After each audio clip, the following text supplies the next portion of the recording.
다윗의 신복들과 요압이 적군을 치고 크게 노력한 물건을 가지고 돌아오니 아브넬은 이미 보냄을 받아 평안히 갔고 다윗과 함께 헤브론에 있지 아니한대라. 요압 및 요압과 함께한 모든 군사가 돌아오매 어떤 사람이 요압에게 말하여 이르되 넬의 아들 아브넬이 왕에게 왔더니 왕이 보내매 그가 평안히 갔나이다 하니 요압이 왕에게 나아가 이르되 어찌 하심이니이까? 아브넬이 왕에게 나아왔거늘 어찌하여 그를 보내 잘 가게 하셨나이까? 왕도 아시려니와 넬의 아들 아브넬이 온 것은 왕을 속임이라. 그가 왕이 출입하는 것을 알고 왕이 하시는 모든 것을 알려 함이니이다 하고 이에 요압이 다윗에게서 나와 전령들을 보내 아브넬을 쫓아가게 하였더니 시라 우물가에서 그를 데리고 돌아왔으나 다윗은 알지 못하였더라. 아브넬이 헤브론으로 돌아오매 요압이 더불어 조용히 말하려는 듯이 그를 데리고 성문 안으로 들어가 거기서 배를 찔러 죽이니 이는 자기의 동생 아사헬의 피로 말미암이더라. 아멘.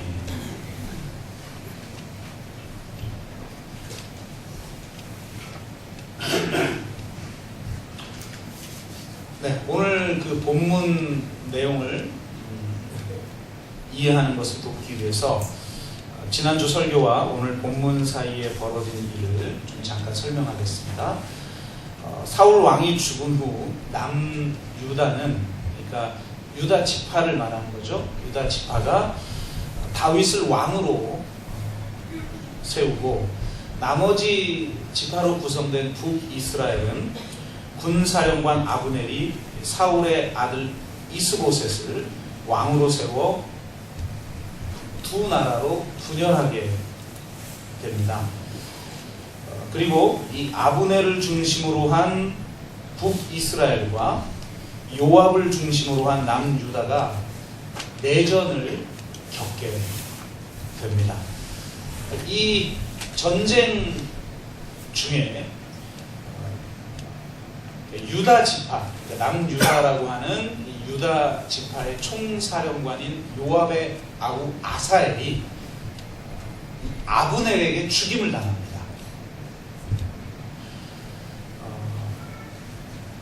그리고 나서 전쟁이 마무리가 되고 소강 상태에 있을 때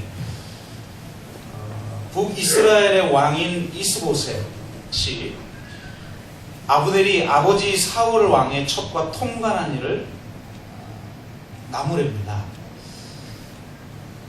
그러자 이 아브넬이 굉장히 화를 내요.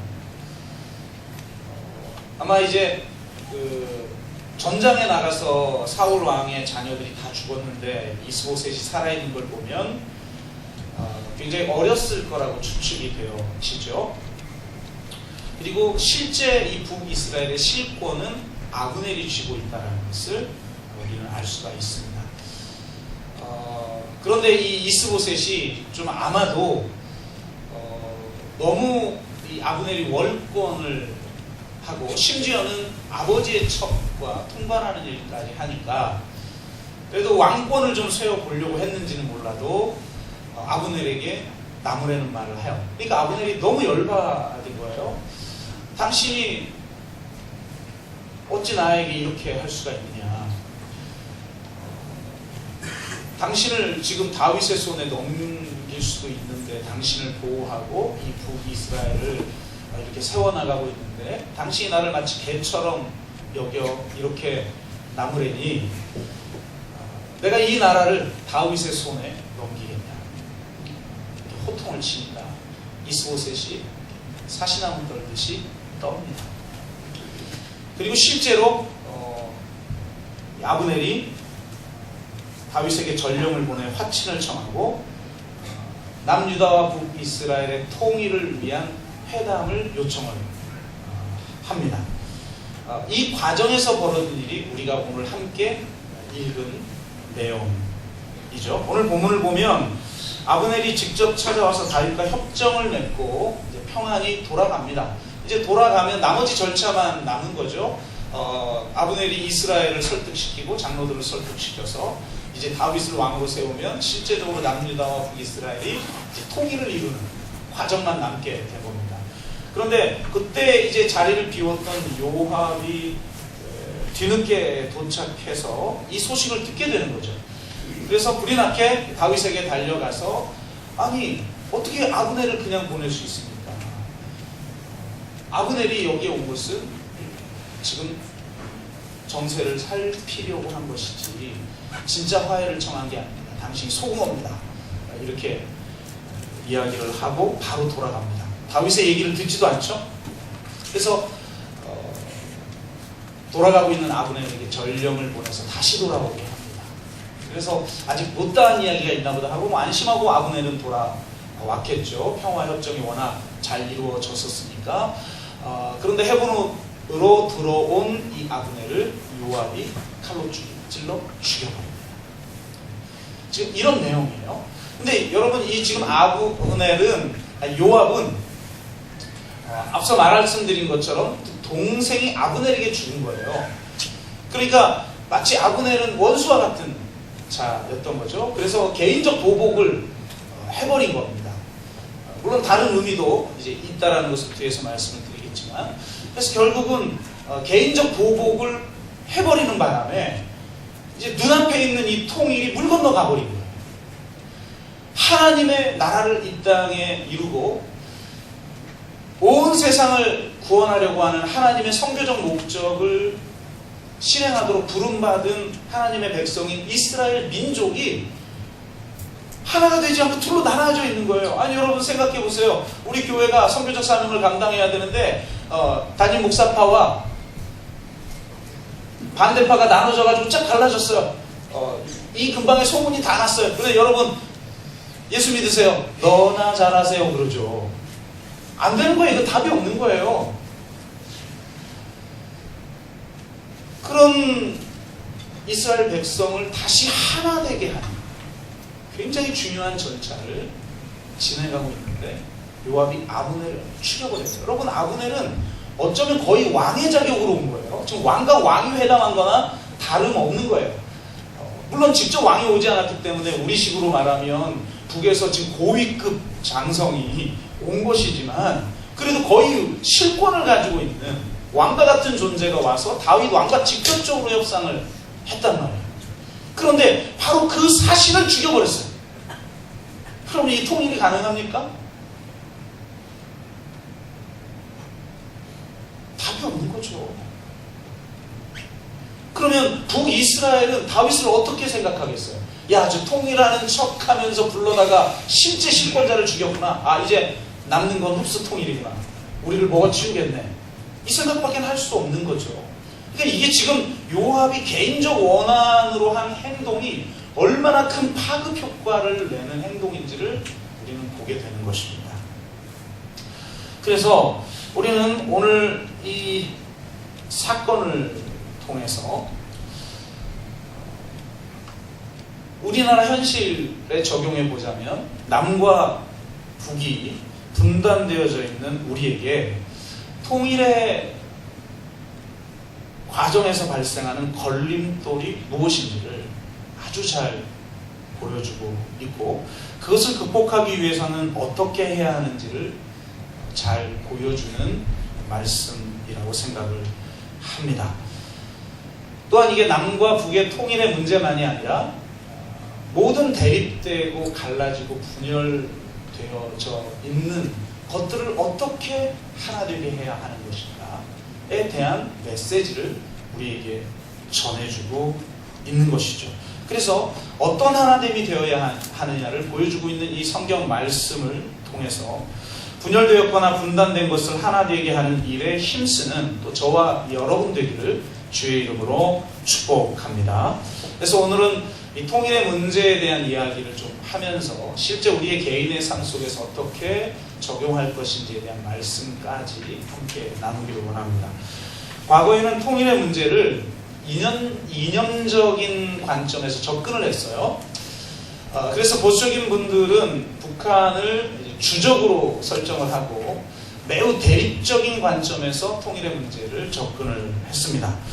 혹은 이념적으로 신사회주의적 성향을 가진 사람들은 친북적인 입장에서 통일을 지지하는 이념적 성향을 보였죠. 물론 이제는 뭐 거의 사실 소수로 축소가 되어버렸죠. 지금 옛날에 과거 NL적 관점을 이야기하는 사람의 얘기를 누가 듣겠습니까? 그런데 아직도 이 통일에 대한 이야기를 하면 이 두 가지 입장의 대립 속에서 통일을 이야기하고 있다는 거예요. 세상이 변했는데도 과거 냉전 시대의 어떤 이념적 대립을 가지고 지금 이 통일의 문제를 접근하고 있다라는 것이죠. 그러니까 이런 식으로는 진정한 통일을 이루기가 굉장히 어렵습니다. 아니, 통일에 관한 관점과 사역 자체가 하나가 되지 않는데 어떻게 통일을 이룰 수가 있겠습니까? 이런 식으로 진행이 되다 보면 예상치 못한 돌발 사태로 인한 통일밖에는 이루어지지 않으니 그 뒷감당을 우리가 어떻게 할 수가 있겠습니까? 그래서 지금 대두되고 있는 관점은 매우 경제적이고 정치적인 관점에서 이 통일의 문제를 접근하죠. 하나의 민족이기 때문에 통일해야 한다라는 민족주의적 관점이 지금은 매우 약화되어 있습니다.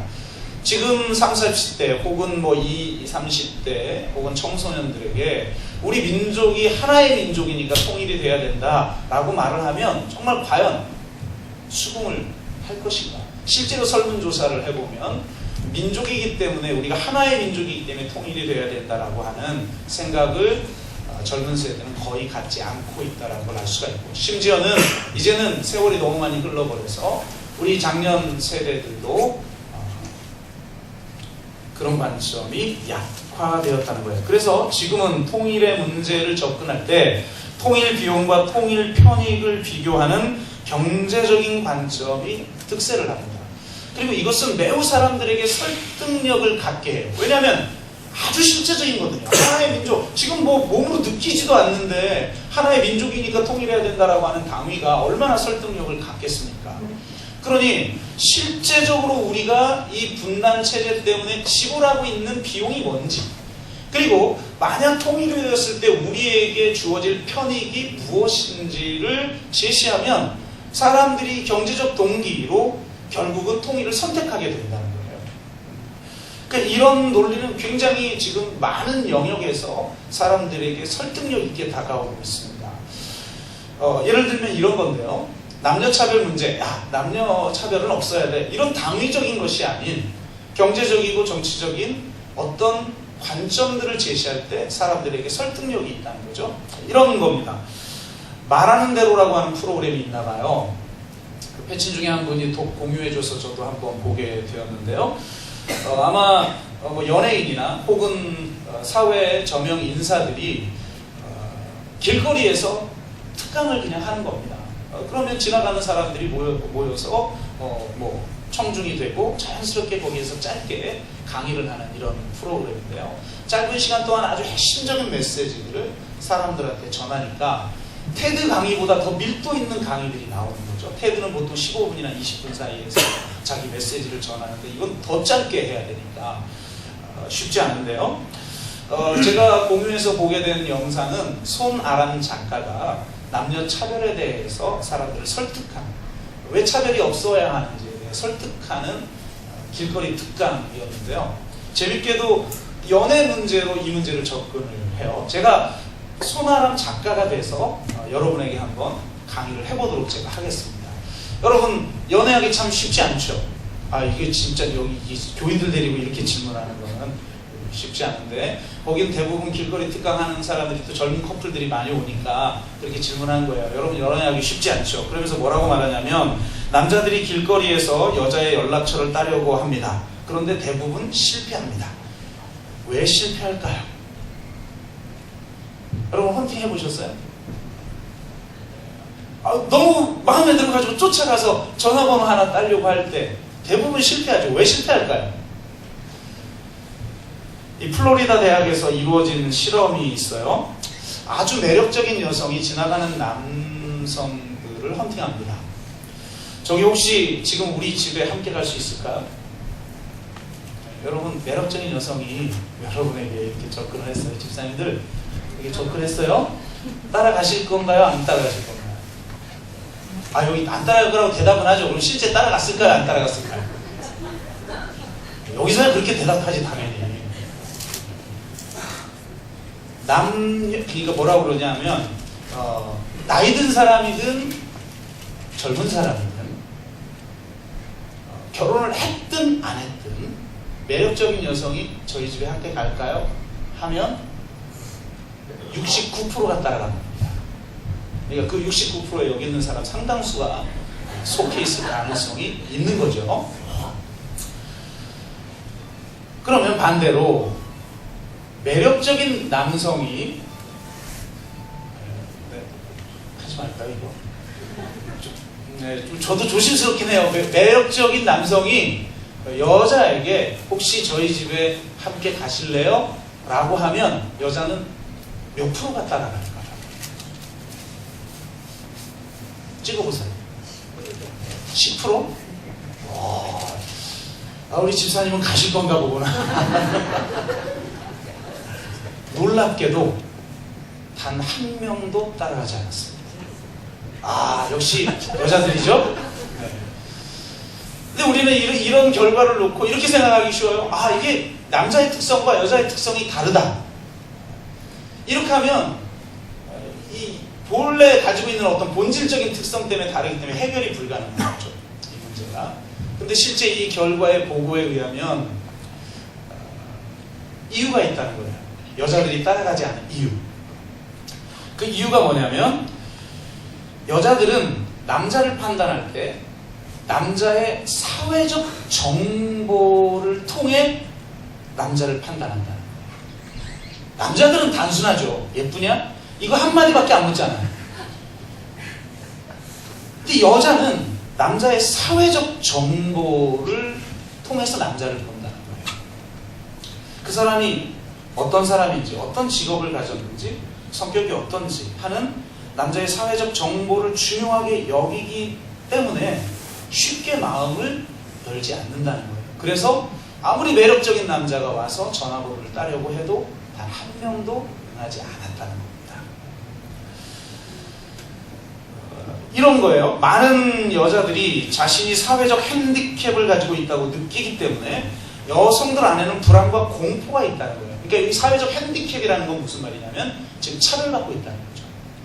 똑같은 남과 여자가 어떤 일을 하려고 해도 여성은 실패할 수밖에 없고 인정받기 어려운 어떤 위치에 있다는 거죠. 이런 사회적 핸디캡을 가지고 있기 때문에 이 불안과 공포가 내재되어 있고 남자를 대할 때 그 공포가 방어 기제로 나타난다는 겁니다.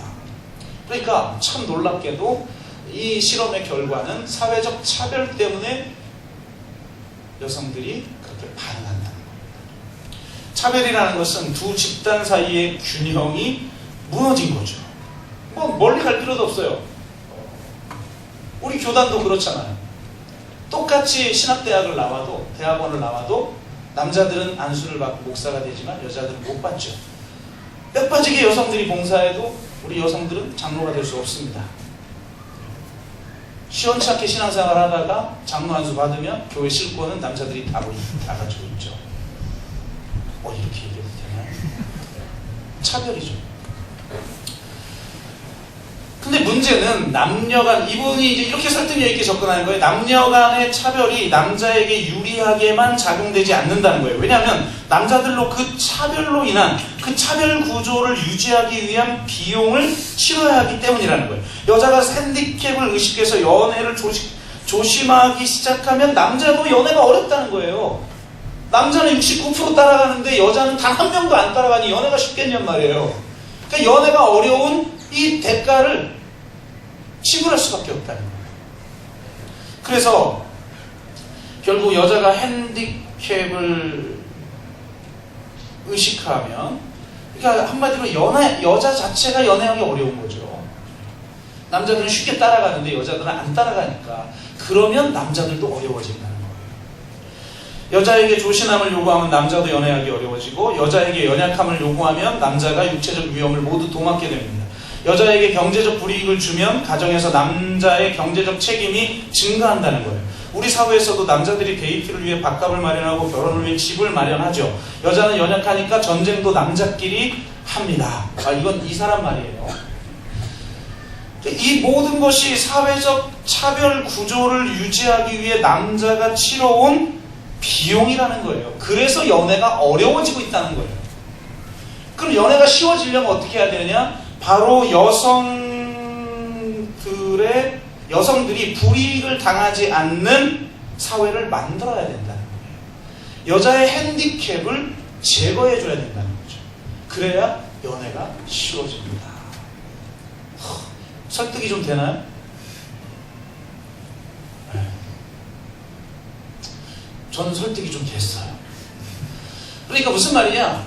내가 이 차별 구조 혹은 분단 구조, 대립 구조를 유지하느라고 치러야 될 어떤 비용이 있다라는 걸 깨닫게 되면 이래서는 안 되겠군 이라는 생각을 갖게 된다는 거죠.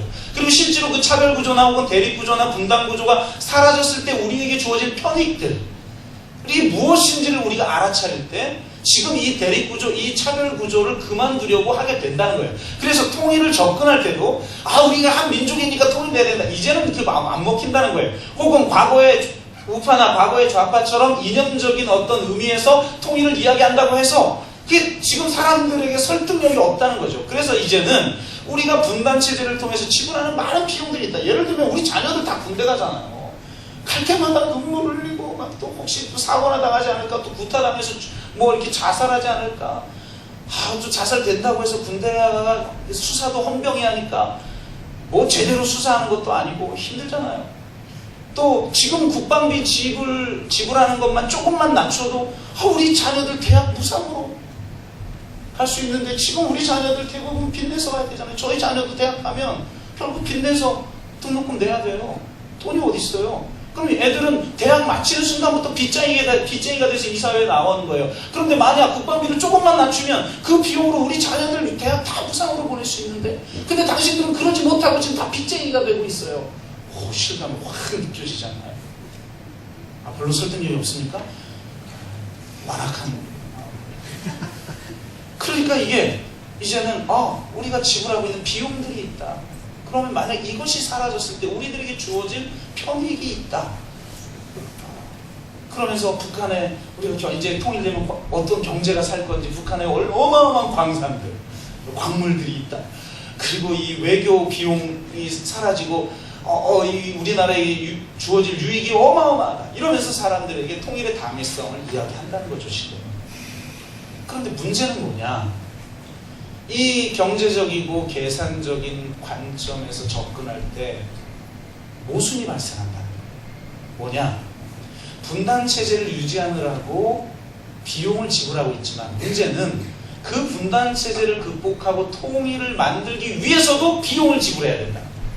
어마어마한 통일 비용, 천문학적 숫자의 통일 비용이 들고 있으니 과연 지금 나살기도 바쁜 사람들이 그 비용을 지불하면서까지 통일을 하려고 할까? 둘째, 그래도 어쨌든 통일 편익이 더 상대적으로 더 어마어마하게 크니까 그래 통일을 위해서 우리가 애쓰자, 통일 비용을 지불하겠다. 근데 문제는 뭐냐? 그 통일 비용을 지불하고 나서 형성된 통일 편익이라는 게 내가 누리는 게 아니라는 거예요. 내 다음 세대나 누릴 수 있는 거죠. 나는 비용을 지불하고 편익은 내 자식 세대나 누리게 되는 거죠. 그러니 누가 그 통일 비용을 지불하려고 하겠는 말이에요. 그래서 지금은 통일에 대한 당위성이 거의 사라져버리고 있는 시대가 돼버리고 있다. 나하고 너무나 거리가 먼 문제. 그러면 통일을 위해서 기도하세요? 내 문제가 아니니까 거의 기도하지 않게 되는 거죠. 사실은 가장 중요한 나의 문제인데. 그래 결국 이렇게 될 때 그럼 어떻게 사람들에게 통일을 해야 한다는 걸 설득시킬 수 있을까? 도대체 누가 과연 그 통일을 위해서 일할 수 있는 사람이 될 수 있을까? 이런 의문점이 드는데, 이런 의문점 앞에서 통일운동을 하는 많은 활동가라든지 또 북한을 찾아가서 여러 가지 섬기고 있는 그런 목사님이라든지 혹은 통일 신학자라든지 이런 사람들이 하나같이 하는 말이 뭐냐면 기독교가 답이라는 거예요. 우리끼리니까 이런 말하기 좀 쑥스러운데 왜 답이냐? 기독교는 이념 때문에 통일을 하는 게 아니라는 거죠. 보수든 진보든. 둘째, 경제적인 관점에서 우리에게 주는 편익을 계산해서 편익이 되기 때문에 통일운동을 하는 게 아니라는 거예요.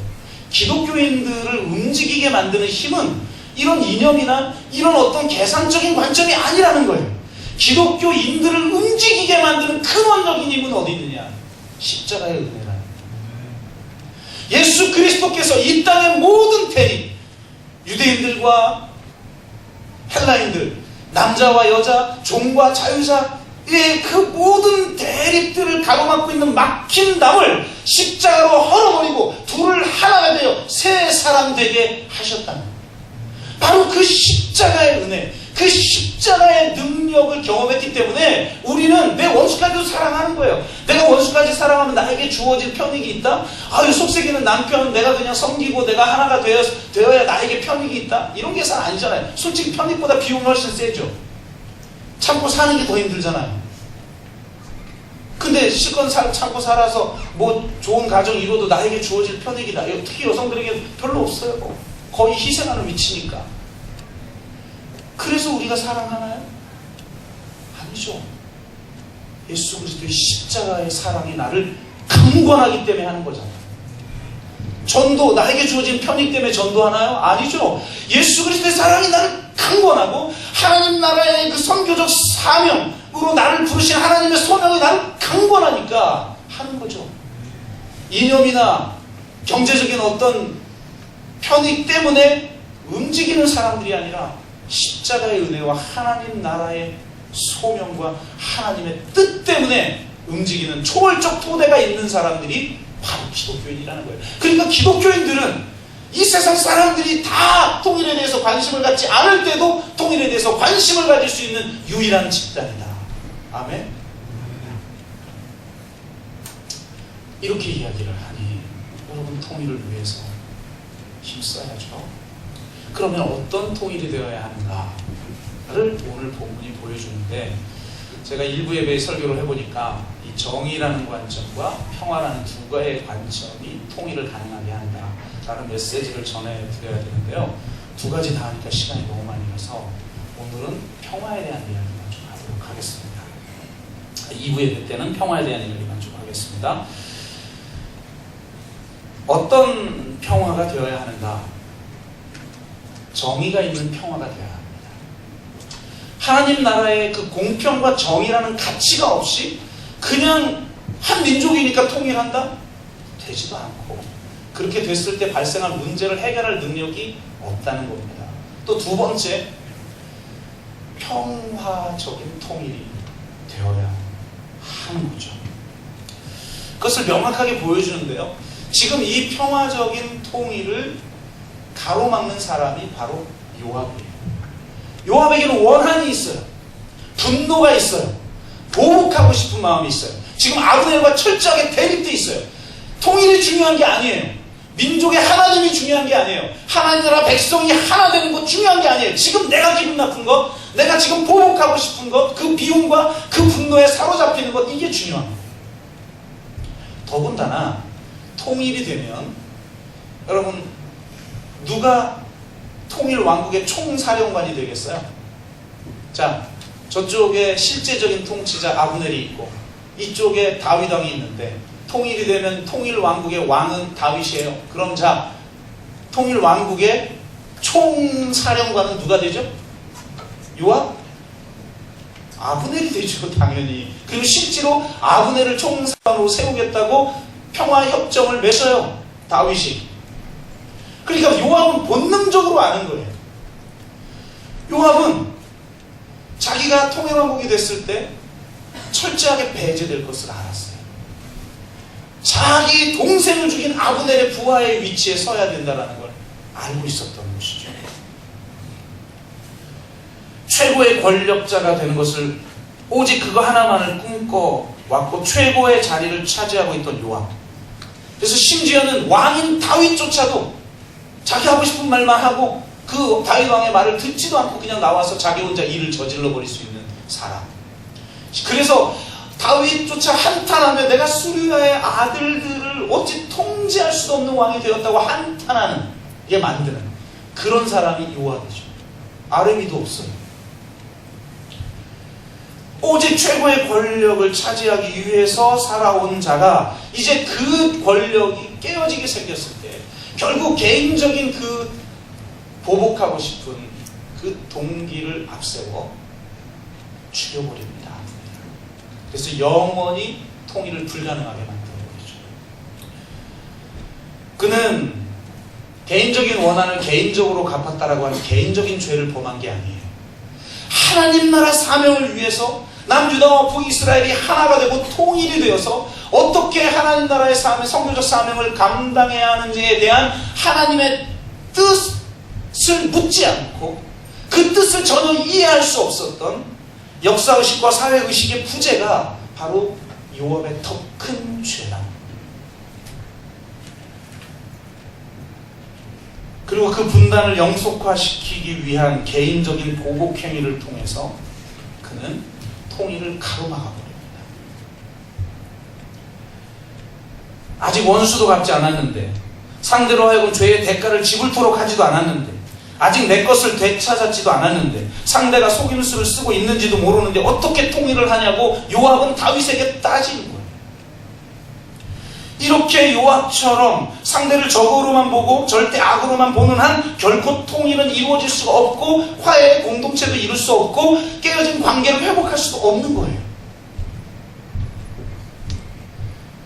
그렇게 볼 수밖에 없고 그렇게 할 수밖에 없는 경험적 정서를 이해 못하는 것은 아니지만 그것만으로는 새로운 미래를 만들어갈 수 없는 것입니다. 미움과 적대감 자체가 옳은 근거를 가지고 있든 그렇지 않든 문제는 그 미움과 적대감이 과거의 것이라는 것이고 그것을 가지고 있는 한 결코 새로운 미래를 만들어낼 수가 없고 우리로 새로운 삶을 살 수 없게 만든다는 겁니다. 그래서 과거에 묶이지 않고 미래를 열어가기 위해서는 반드시 용서와 화해가 필요한 것입니다. 보복과 폭력을 끊는 길은 용서와 화해입니다. 새로운 미래 공동체를 열어가는 길은 용서와 화해입니다. 따라서 통일의 길은 반드시 평화의 길이 되어야 하며 화해를 이루는 길이 되어야 하는 줄로 믿습니다. 과거에 묶여 보복할 마음만 가지고 있으면 통일도 이룰 수 없고 깨어진 관계도 회복될 수 없는 겁니다. 용서와 화해의 정신이 없이 상대를 적으로만 규정하다 보면 자기와 다른 모든 것을 적으로 규정하기 쉽습니다. 민족이나 공동체나 우리 깨어진 둘과의 관계가 진정으로 하나로 회복되기 위해서는 그리고 그 회복됨으로 말미암아 새로운 삶을 살아가기 위해서는 새로운 공동체를 세워가기 위해서는 반드시 용서와 화해의 정신이 필요하다는 것입니다. 그래서 우리 기독교가 대립된 두 개의 세력 사이를 가로막고 있는 막힌 담을 허셔서 둘을 하나 되게 하여 한 세 사람을 창조해내는 능력이 십자가에 있듯이 그 십자가의 능력을 맛본 그리스도인들은 이 세상에 존재하는 모든 분단된 것과 대립된 것을 화해시키고 하나 되게 하는 평화의 사람이 되어야 하는 줄로 믿습니다. 그렇게 평화를 위해서 일할 때만 팔복 중에 하나죠. 우리가 하나님의 자녀라 일컬음을 받게 되는 거예요. 그런데 기독교가 이 평화를 위해서 일하지도 않고 평화롭지도 않아요. 그러니 하나님의 자녀라고 인정을 받지 못하고 있다는 거예요. 기독교는 동과 서, 남과 북, 영남과 호남, 남자와 여자, 인종, 성별, 세대 간의 모든 분열을 넘어서 하나 되게 하는 화해케 하는 능력을 가진 바로 복음인 줄로 믿습니다. 복음은 실제적인 거예요. 나 한 개인의 죄를 사하는 것을 넘어서 이 땅에 있는 모든 대립된 것과 모든 분열을 하나 되게 하는 화해의 복음인 것입니다. 실제적으로 변화시키는 능력이고 실제적으로 구원하는 능력인 것입니다. 그 능력을 소유한 그리스도인들은 이 세상의 모든 대립된 것과 분단의 것과 차별의 구조를 넘어서 평화의 공동체를 세워야 되는 사명을 가진 자인 줄로 믿습니다. 그래서 주님이 분명하게 말하잖아요. 우리 모두에게 사신이 되어 이 세상으로 보냄받은 하나님의 왕권을 전적으로 위임받은 사신이 되어 화목케 하는 직분을 받았다. 남과 북을 화목케 하고, 남자와 여자를 화목케 하고, 부자와 가난한 자를 화목케 하고, 영남과 호남을 화목케 하고, 인종들 사이의 대립을 넘어서 진정한 화해의 공동체를 세워야 나가는 공동체가 바로 교회 공동체인 줄로 믿습니다. 개인적으로는 도저히 사랑할 수 없는 사람을 온전히 사랑하고 용서하고 화해하는 능력을 발휘해야 되는 사람들이 바로 그리스도인 줄로 믿습니다. 내가 정말 하나님을 믿는다면, 정말 십자가의 은혜를 경험했다면 진정으로 용서와 화해를 통해 둘이 하나가 되는 복음을 실천하는 삶을 살아야 되는 줄로 믿습니다. 마무리를 하면서 탕자의 비유로 알려진 비유의 말씀을 좀 드리기로 합니다. 우리는 누가복음 15장에 나오는 집을 나갔다가 돌아온 탕자를 받아들인 아버지의 이야기를 굉장히 좋아하죠. 그래서 비유도 탕자의 비유예요. 내가 집을 나간 탕자 같은 거죠. 그런데 집을 나간 탕자조차도 받아들인 그 아버지의 사랑이 하나님의 사랑임을 내가 십자가를 통해서 경험했죠. 그래서 우리는 그 비유를 탕자의 비유라고 해요. 그런데 여러분, 그 비유는 자세히 읽어보면 집을 나간 탕자인 둘째 아들만 나오는 것이 아니라 단 한 번도 집을 나가본 적이 없는 첫째 아들도 주인공으로 등장하고 있다. 이 비유에는 집을 한 번도 떠난 적이 없는 첫째 아들과 집을 나가 모든 것을 탕진한 둘째 아들이 서로 대립하는 위치에 서 있습니다. 그래서 집을 나간 적도 없는, 한 번도 나간 적 없는 이 첫째 아들은 다시 돌아온 둘째를 용납할 수가 없는 거예요. 그래서 아버지가 그를 위해서 잔치를 베풀 때 아예 집을 들어가지 않아요. 절대 인정할 수 없는 거죠. 그러므로 이 비유는 단지 돌아온 탕자에 대한 이야기나 돌아온 탕자를 수용한 아버지의 사랑에 대한 이야기가 아니에요. 이 비유는 돌아온 탕자인 둘째 아들과 집을 나간 적이 없는 첫째 아들이 하나님 아버지가 이 아버지의 온전한 사랑을 통해서 하나가 되어야 한다라는 메시지를 우리에게 전해주고 있다. 그런 의미에서 이 비유는 탕자의 비유라고 이름 붙이기 어렵습니다. 그렇지만 한 단계 더 나아가 보면 새롭게 접근할 수가 있는데요. 엄밀하게 말하면 집을 나간 둘째 아들만 탕자가 아닙니다. 집을 나간 둘째 아들마저도 온전히 사랑하고 수용함으로써 새로운 가정 공동체의 질서를 재구성하려는 아버지의 뜻과 노력을 수용하지 않는다는 점에서 둘째 아들과 마찬가지로 첫째 아들 또한 동일하게 아버지를 떠나 있다는 메시지를 우리에게 주고 있습니다.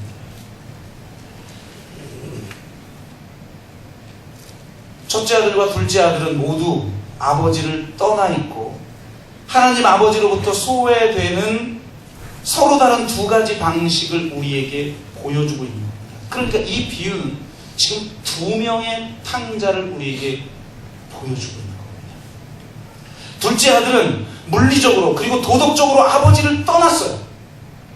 하지만 첫째 아들은 집에 남아있지만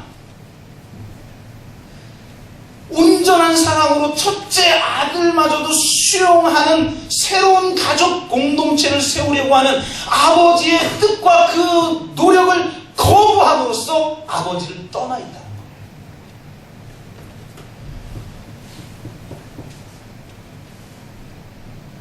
집에 남아있던 아들이 탕자인 이유는 자신의 진짜 상태를 보지 못하고 눈이 멀어있기 때문입니다. 자신이 그 아버지가 이루려고 하는 진정한 공동체를 거부하고 있고 그 진정한 공동체를 이루기 위해서는 심지어는 만을 모욕하고 집을 떠나고 나중에는 다 가상까지 탕진하고 다시 돌아온 그 탕자마저도 수용하여야만 이룰 수 있는 그 가정 공동체라는 사실을 받아들일 수 없는, 사랑이 메마른 아버지의 뜻과는 상관없는 삶을 자기가 꿈꾸는 안정된, 자기처럼 선한 자들만으로 이루어진 안정된 공동체를 세우리라는 그런 마음에 눈이 멀어 있다라는 것을 깨닫지 못하고 있기 때문에 탕자라는 거예요. 그는 아버지의 뜻을 내부적으로부터 이미 거부하고 있는 것입니다. 첫째 아들은 집을 나간 둘째 아들을 용납할 수 없을 만큼, 아니 둘째 아들을 받아들인 아버지를 용납할 수 없을 만큼 그는 선하고 그는 옳았던 거죠. 돌아온 둘째를 용납할 수 없고 돌아온 둘째를 용납한 아버지를 용납할 수 없었던 이 첫째는 자신이 용납하지 못할 수밖에 없는 자신 안에 있는 그 선함에도 불구하고 아버지의 사랑을 잃은 것이 아니라 바로 그 선함 때문에 아버지의 사랑을 잃어버린다는 거예요.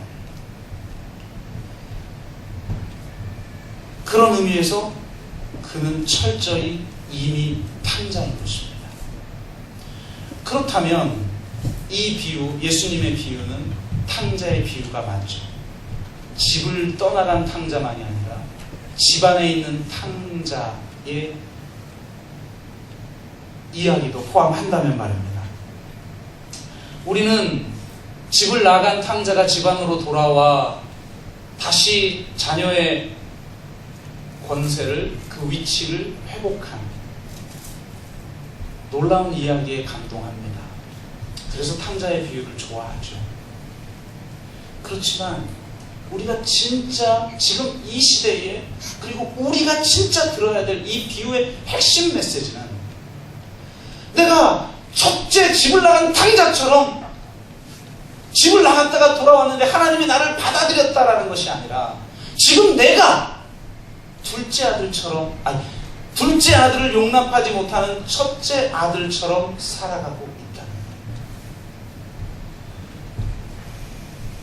거예요. 온전한 사랑으로 두 아들을 하나 되게 하려는 아버지의 사랑을 거부한다는 점에서 둘째 아들보다 첫째 아들이 사실은 더 심각한 죄를 짓고 있는 것입니다.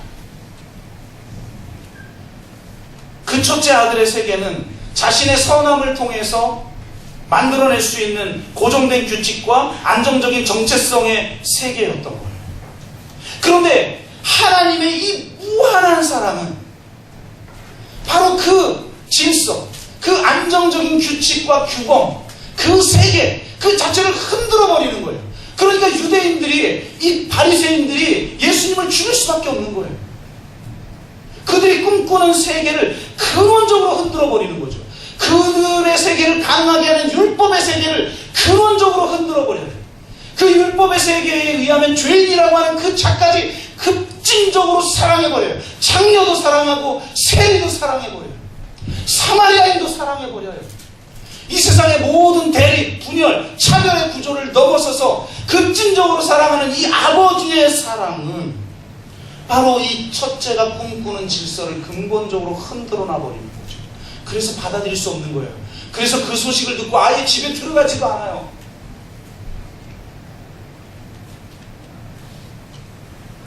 아버지는 그 첫째가 꿈꾸는 질서를 파괴하기보다는 진정한 사랑으로 계속해서 재조정함으로써 그 질서가 배제의 질서가 아니라 남자는 여자를 배제하고 백인은 유색인종을 배제하고 부자들은 가난한 자들을 배제하고 서로 자기의 인연과 다른 자들, 다른 가치를 가지고 있는 자를 배제하는 그런 배제의 질서가 아니라 그 모두를 수용하고 품는 포용의 질서가 되도록 하신 겁니다. 그것이 가능했던 이유는 자아 안에 타자의 타자성을 위한 공간을 만들고 범죄한 타자에게 돌아오라고 초대하며 그들로 하여금 고백할 수 있도록 환대의 조건을 이루고 그들의 존재 자체를 기뻐하는 결코 파괴할 수 없는 사랑이 하나님을 움직이게 했기 때문이다. 이러한 사랑이 십자가에서 드러난 거예요. 우리가 십자가의 사랑을 경험했다라는 건 뭐냐? 바로 이 탕자조차도 절대적인 사랑으로 자신의 자녀 삼아버린. 이 세상은 끊임없이 대립하고 분열하고 서로를 정죄하고 서로를 절대악으로 여기고 서로를 공격하고 보복하려고 하고 폭력을 사용하려고 하고 서로를 배제하려고 할 때 그 배제된 자마저도 절대적으로 사랑해버리는 이 아버지의 사랑이 극명하게 드러난 것이 바로 십자가입니다. 그래서 십자가 안에서, 예수 그리스도 안에서 남자와 여자가, 종과 자유자가, 유대인과 헬라인이 온전히 하나 될 수 있는 것입니다. 그 능력이 바로 복음의 능력이에요. 그래서 교회 안에는 보수와 진보가, 영광과 호람이, 부자와 가난한 자가, 자본가와 노동자가 복음의 능력 안에서 진정으로 하나 되고 저 북한과 남한이 진정으로 하나 되게 하는 그런 능력이 복음에 있는 것입니다. 그동안 남과 북은 서로에게 남긴 깊은 상처와 적대적 의식 속에서 각각 안정된 분단체제의 질서를 정립해왔습니다. 비판적 관점에서 보면 남한은 성공주의와 물신숭배, 시장만능주의 속에서 사람들을 살인적인 경쟁체제로 내몰았고 북한은 억압적인 집단주의와 종교화된 이념, 인간의 신격화 속에서 사람들의 자유와 생존을 박탈해왔습니다. 이렇게 둘 다 제 갈 길을 찾았고 둘 다 하나님의 품에서 멀어졌습니다. 마치 첫째 아들과 둘째 아들 모두가 탕자인 것처럼 지금 남한과 북한 모두가 탕자가 돼버리고 있는 것입니다. 남과 북의 만남은 어쩌면 서로에 대해 첫째 아들의 입장에 서서 상대방을 둘째 아들로 규정하며 심판자의 마음으로 부정하고 정죄하며 분노하는 자리에 서는 만남이 되고 있는 것입니다. 이러한 대립과 이런 분열을 끝장낼 수 있는 힘은 근원적으로 십자가에서 나오는 줄로 믿습니다. 집을 나간 그 탕자를 온전하게 수용하는 아버지, 그 둘째 아들, 그 탕자를 수용할 수 없어서 아예 집에도 들어오지 않는 둘째 아들을 향해서 집을 신속히 나가 그들을 설득하는 아버지의 사랑, 이 사랑이 첫째 아들과 둘째 아들을 하나 되게 하는 능력인 것입니다. 여러분은 혹 깨어진 관계에서 첫째 아들의 역할을 하고 있지는 않습니까? 집을 나간 탕자와 집안에 있는 탕자 모두를 사랑하는 아버지의 사랑과 둘을 하나 되게 하려는 아버지의 뜻을 지금 거부하고 있지는 않습니까? 그렇다면 여러분은 지금 첫째 아들이 되고 있는 것입니다. 그러므로 여러분이 사실은 내가 첫째 위치에 서 있다는 것은 나 또한 둘째인 탕자와 똑같다라는 사실을 깨닫는 거예요. 나 또한 탕자라는 사실을 깨달아야 돼요.